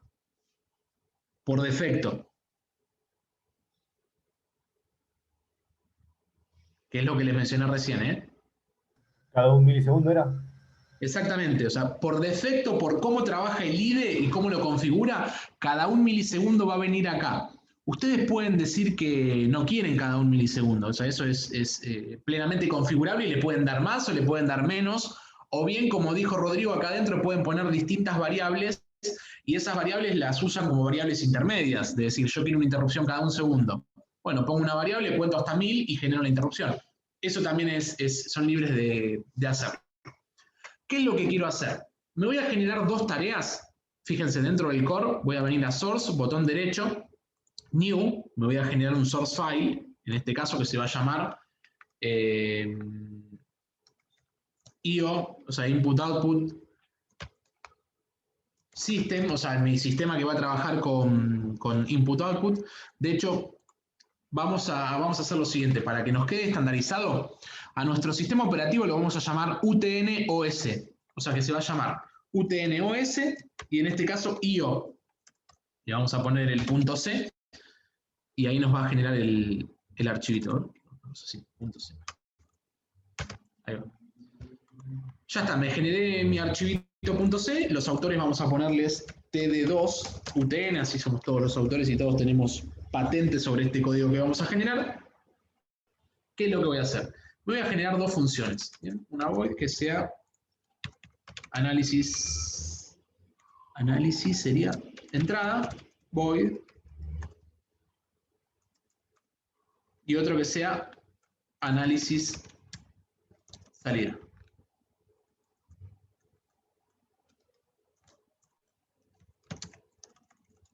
Salida, void. ¿Qué es lo que quiero? ¿Se acuerdan que creo que 3 semanas nosotros estuvimos viendo un caso de una rutina de rebote en la que estuvimos trabajando? Bueno, permítanme generar una rutina de rebote acá y ustedes corríjanme si hay que corregir algo y lo vamos viendo. O sea, ¿qué es lo que estoy, digamos, a qué es lo que estoy apuntando? Estoy generando mis rutinas de bajo nivel que en este caso se van a vincular con una entrada y con una salida. La idea es después esas dos funciones meterlas dentro de nuestro sistema operativo y que empiecen a trabajar solas. En el caso de análisis entrada, ¿cuál es la idea? Que sea una función que únicamente lea n cantidad de entradas que yo haya configurado y me entregue un valor con desrebote incorporado, ¿bien? O sea, que me entregue un 1 o un 0, pero ya con un desrebote y un trabajo hecho de desrebote. Entonces, ¿qué es lo que voy a hacer? Me voy a generar una variable unsigned int valor actual. ¿Bien? Por otro lado, unsigned int, que ahora después vamos a ir viendo y vamos a trabajar sobre esto, valor anterior. Y por otro lado, unsigned int cuenta estados. Y me queda por último, unsigned int valor de salida. Bien, o sea, el valor de salida va a ser el valor filtrado. Va a valer o 1 o 0, pero ya con un desrebote aplicado en la señal. Bueno, ¿qué debería hacer? Primero, valor actual, como bien lo dice el nombre, va a tomar el valor de la señal. HAL, ¿se acuerdan? Guión bajo, ponemos GPIO, en nuestro caso sería read pin, y acá lo que tenemos que asignar es el nombre de nuestra variable, ¿bien? Que en el main.h lo van a encontrar y se llama, en este caso, switch pin y switch GPIO port. Así que hago control C, control V acá, y switch pin. Ahí está. Ya está. De esta forma yo ya estoy leyendo el valor de la señal. Esperen que me quedó el insert puesto. Ahí está. Bien, entonces ya me quedó el valor actual, puede valer o 0 o 1 dependiendo del estado actual del pin. ¿Qué vamos a hacer? Vamos a hacer un filtro acá y voy a preguntar if valor actual es distinto de valor anterior. Entonces, ¿qué hago? ¿Se acuerdan que esta era la rutina de rebote con la que habíamos trabajado? Tengo que agarrar y cuenta estados más. O sea, tengo que incrementar la cuenta de estados. De lo contrario, ¿qué es lo que hago? Hago cuenta de estados igual a 0. O sea, si hubo un cambio en el valor de la variable actual respecto al valor anterior, quiere decir que el de rebote claramente no puede seguir contando porque el pin está cambiando de estados. Y acá, ¿qué debería ser? Además de cuenta de estados igual a 0, debería ser valor anterior igual a valor actual, para que la próxima iteración pueda volver a comparar. Bien, y acá por último debería preguntar, todo esto es mejorable, después lo vamos a ver. Si cuenta estados es mayor o igual que un threshold, que yo lo llamo threshold de la palabra umbral, o sea, lo podría llamar como quisiera, es un define que le vamos a dar. Si la variable cuenta estados es mayor que el threshold, debería ser que el valor de salida es igual al valor actual. Es decir, esta es la única forma en la que yo puedo actualizar el valor de la salida. Cuando por n cantidad de iteraciones que entré en esta función, o n cantidad de veces que ingresé en esta función, se mantuvo el estado actual en el pin. ¿Qué críticas pueden hacer a esta función? Son varias las que pueden hacer. Si ustedes, no sé, los contratase a ustedes como auditores de código, ¿qué me marcarían? Porque esta función funciona, es cierto, pero ni, o sea, va a funcionar mal. ¿Por qué motivo va a funcionar mal?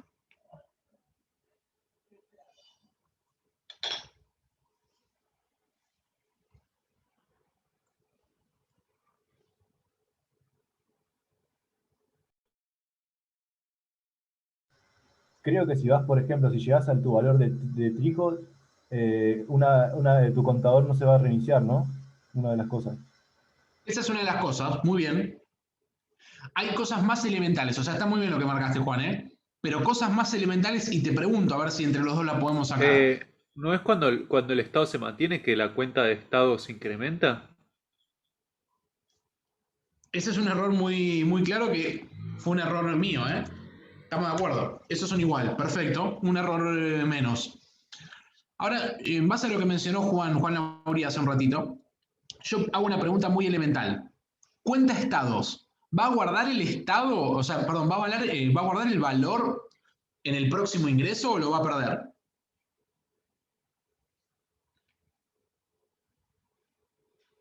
Puede ser que tenga que ser estático, la variable. Exactamente. Si yo no le pongo el modificador static, cuenta estados, ¿con qué valor va a inicializar cada vez que llamo a esta función?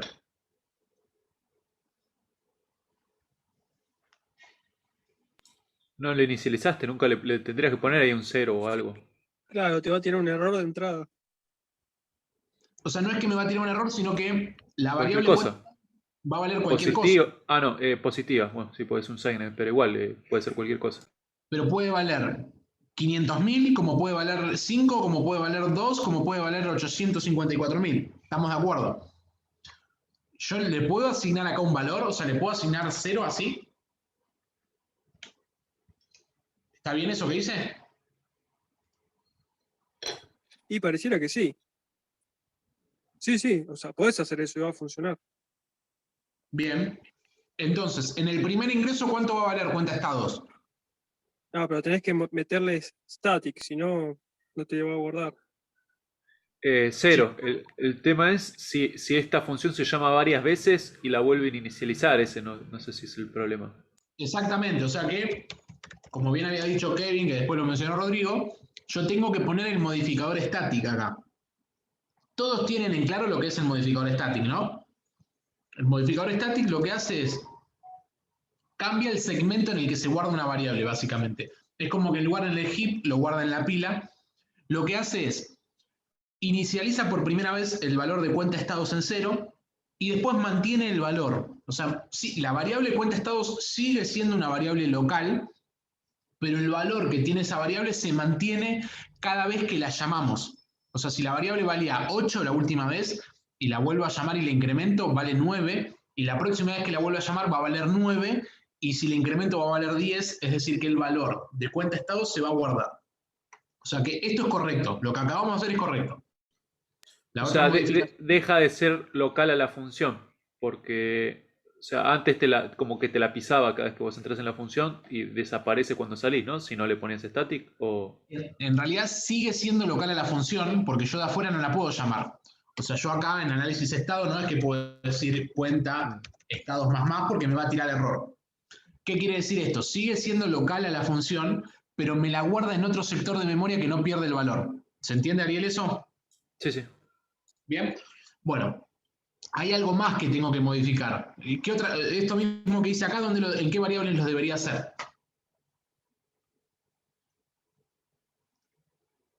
Valor anterior. Y claramente valor anterior también, porque si no le pongo en valor anterior, no. El valor Threshold anterior es un define, ¿no? No, el valor anterior es una variable, ¿eh? No, threshold es un... Pregunté Es un define. Threshold sí es un define, que de hecho lo vamos a definir ahora.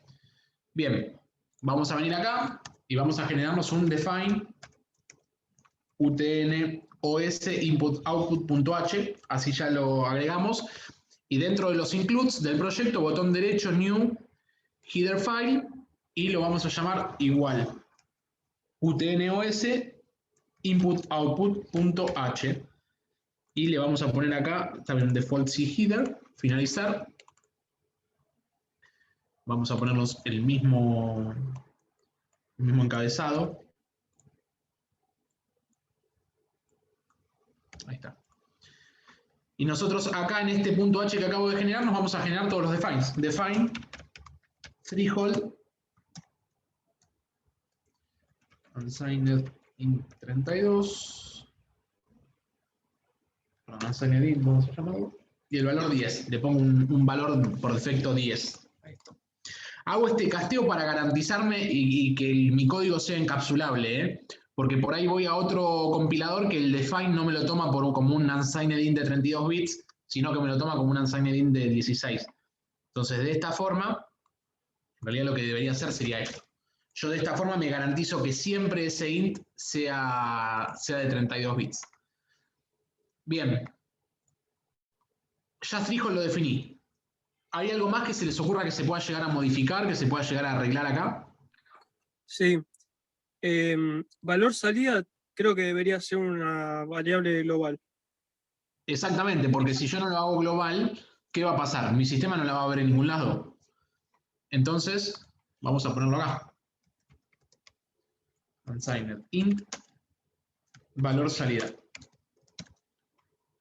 Y acá la borramos. Bien. Juan Lauría, ¿podés recordar la primera crítica que le hiciste a esta función? Así la arreglamos también. Cuenta estados nunca se reiniciaba si alcanzabas tu valor máximo. Perfecto, o sea que si vos decís que acá yo le pongo cuenta estados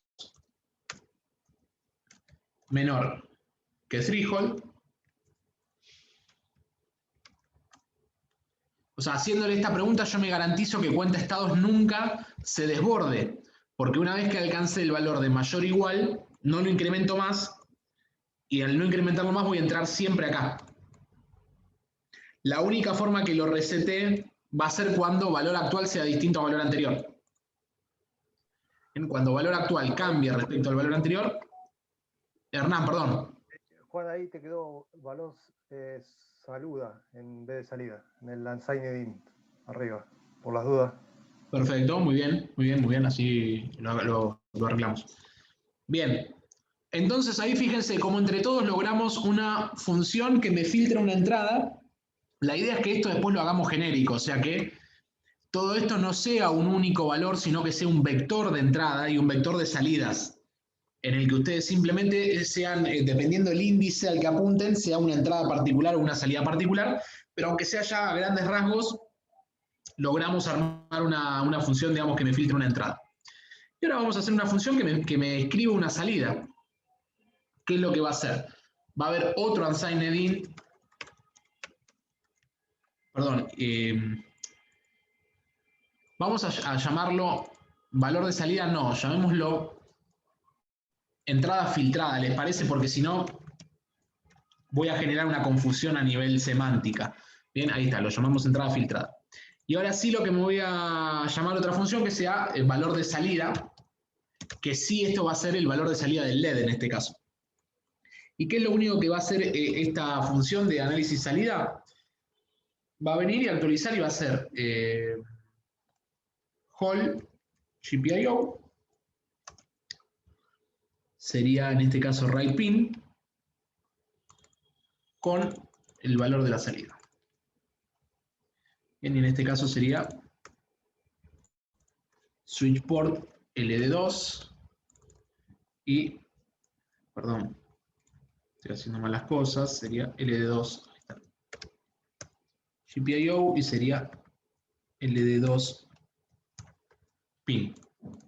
O sea que básicamente esto lo estoy, digamos, lo que hago es, yo en mi código, dentro del desarrollo que voy a hacer, nunca voy a escribir directamente el pin de salida, sino que lo único que voy a escribir es una variable que se va a llamar valor de salida, y de esta forma voy a garantizar las capas de abstracción. O sea, mi código importante no va a escribir nunca a las APIs whole write pin o whole read pin para leer un pin, sino que va simplemente a escribir valor salida, si yo quiero poner un 1 o un 0 en un LED, o voy a leer una variable entrada filtrada, si yo quiero leer un 1 o un 0 en un pin. Bien, o sea que básicamente de esta forma yo estoy logrando abstraer mi código por medio de layers que se vinculen o no con el hardware dependiendo de cada uno.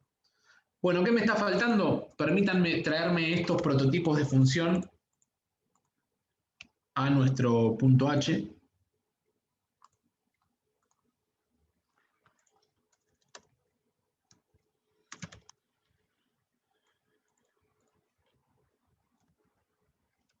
Salida. Yo lo que sí siempre hago, chicos, es me copio cómo está armado acá para que me queden iguales nada más, o sea, que me queden los prototipos por un lado.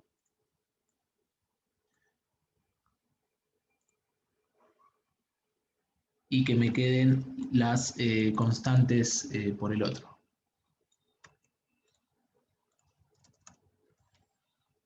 Esto, tengan en cuenta, chicos, que ustedes acá en los archivos que ustedes generen, pueden escribir donde quieran, que no se les va a borrar nada. Distinto es en el main. Recuerden que en el main no pueden escribir en cualquier lado, porque si escriben fuera de los lugares que se les definió para eso, se les va a borrar cada vez que llamen al generador de código. Eso ténganlo presente. Bien. Vamos a hacer botón derecho, Build Project, me va a tirar algunos warnings seguro.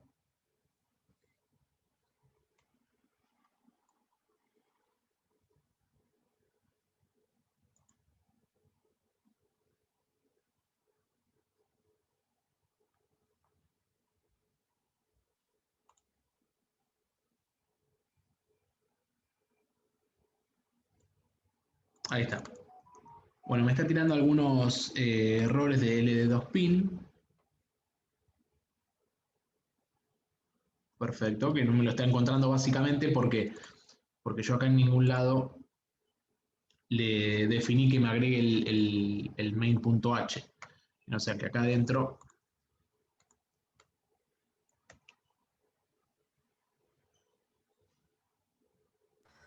¿Sería include en vez de define? sí, perdón, tenés razón. Por eso es que no me lo estaba trayendo nunca. Ahí está. A ver ahora.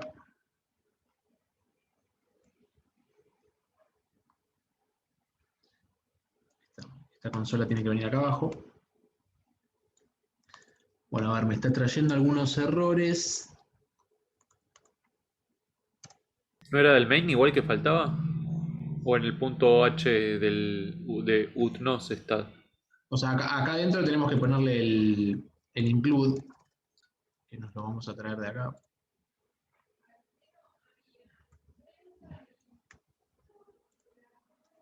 Vamos a traernos el include main.h.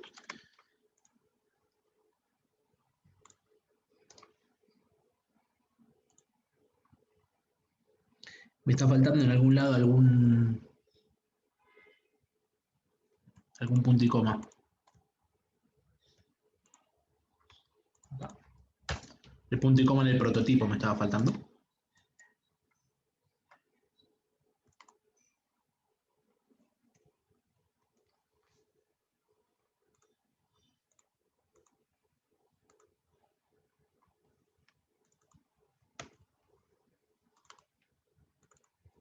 Ahí está, y el pin es en minúscula, no es en mayúscula como lo tenía.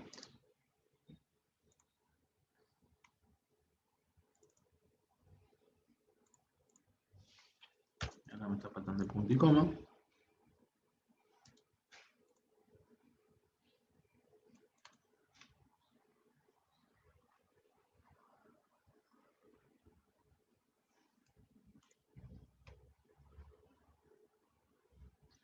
Yo algo tengo que haber tocado porque esta variable frequency no es una variable que nosotros hayamos definido.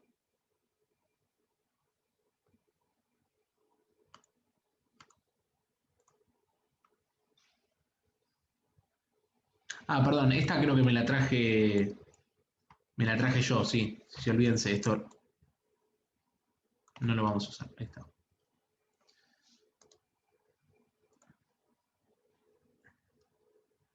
Bueno, ya tenemos entonces nuestro código armado. Vamos a hacer simplemente la prueba de que esto funciona bien. Para la próxima clase continuar con ya digamos, el manejo del sistema operativo en tiempo real. O sea, ahora nosotros simplemente generamos dos funciones, una que lee las entradas, una que escribe las salidas, y lo que quiero chequear es que esté funcionando bien.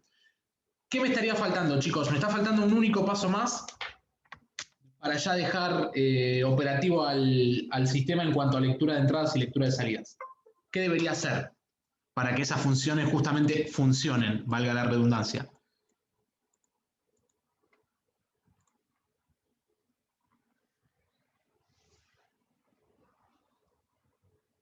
¿En algún momento voy a entrar acá? No, porque en tu rutina principal no las pusiste, ¿no? ¿Y dónde debería ponerlas?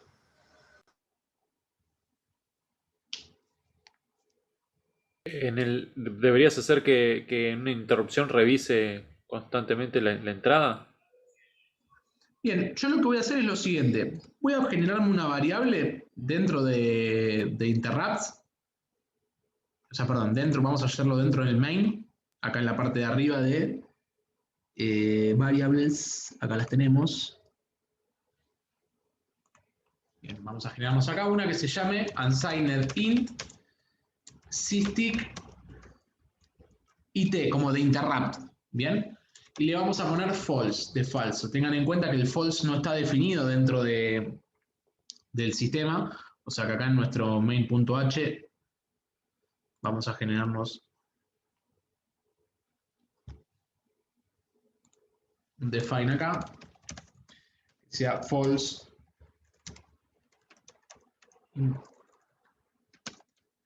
como 0. Y lo mismo, pero como 1, un true, así tenemos todo bien definido. Y como dijimos acá le asigno el valor falso, y lo único que yo voy a hacer dentro de mi interrupción va a ser, dentro de mi sysdig, poner este valor como verdadero. O sea que básicamente lo que estoy haciendo es levantando un flag, diciendo, che, hubo una interrupción, nada más que eso. Bien, ¿qué debería hacer para que funcione esto? Porque fíjense que son distintos puntos C. Yo estoy escribiendo acá una variable que está definida en el main.c. ¿Qué debería hacer?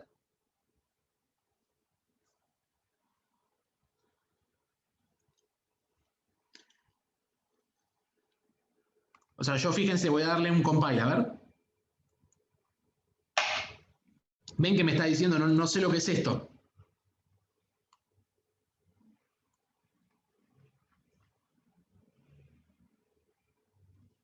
¿Cómo debería definir, chicos, esta variable?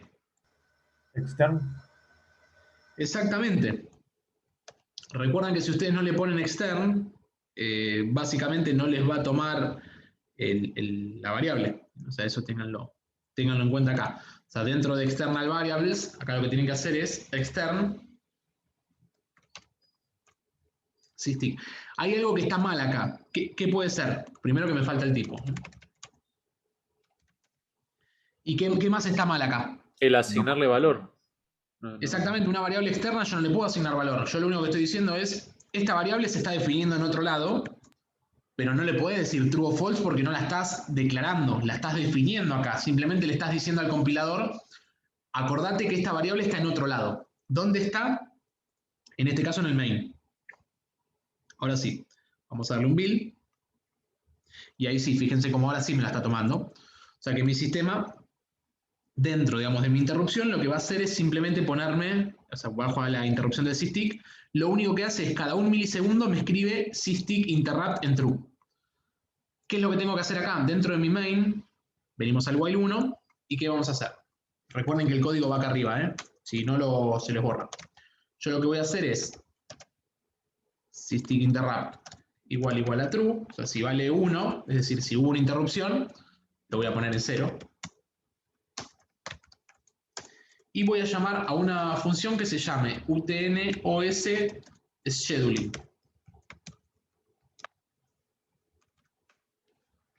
Que todavía no la tenemos. Pero esa utnos scheduling lo voy a generar, aunque sea para que ya nos quede. Dentro, vamos a llamarlo new source file. Se va a llamar utnos, en este caso kernel. .c. Ahí está, utnos kernel. Bien, esto recuerden que es TD2, siempre nos adjudicamos todos la autoría de esto. Y lo único que va a hacer se va a llamar, como bien dijimos acá en el main, se va a llamar utns scheduling. ¿Y qué debería hacer, chicos, esta función? Debería revisar el estado de sysdisk interrupt. Si está en true, habría que llamar a la función que hacía el manejo del antirrebote, ¿no? No, fíjate en el main que eso ya lo estás haciendo acá.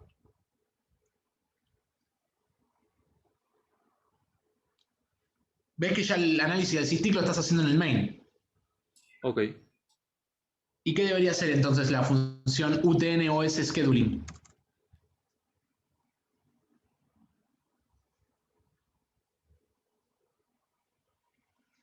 Si la estoy llamando perdón, y hago una pregunta, ¿cada cuánto la estoy llamando? ¿Cada cuánto tiempo aproximadamente?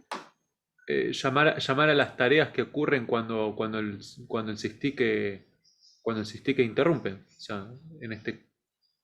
Sería una cosa así.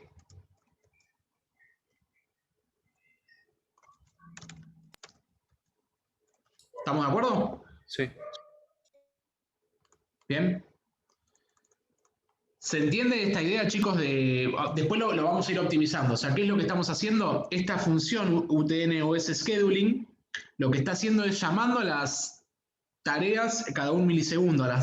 Todavía los vamos a llamar funciones. En la próxima clase ya vamos a empezar a llamar las tareas. Pero cada un milisegundo va a estar llamando análisis entrada por un lado y análisis salida por el otro. ¿Bien?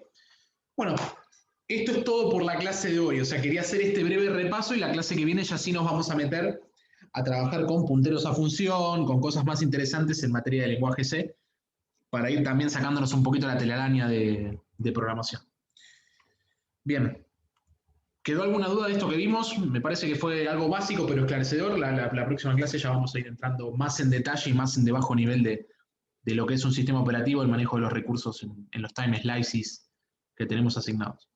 Me interesa que sí saquen el concepto general de manejo de interrupción. El sysdisk por defecto viene configurado para interrumpir cada un milisegundo.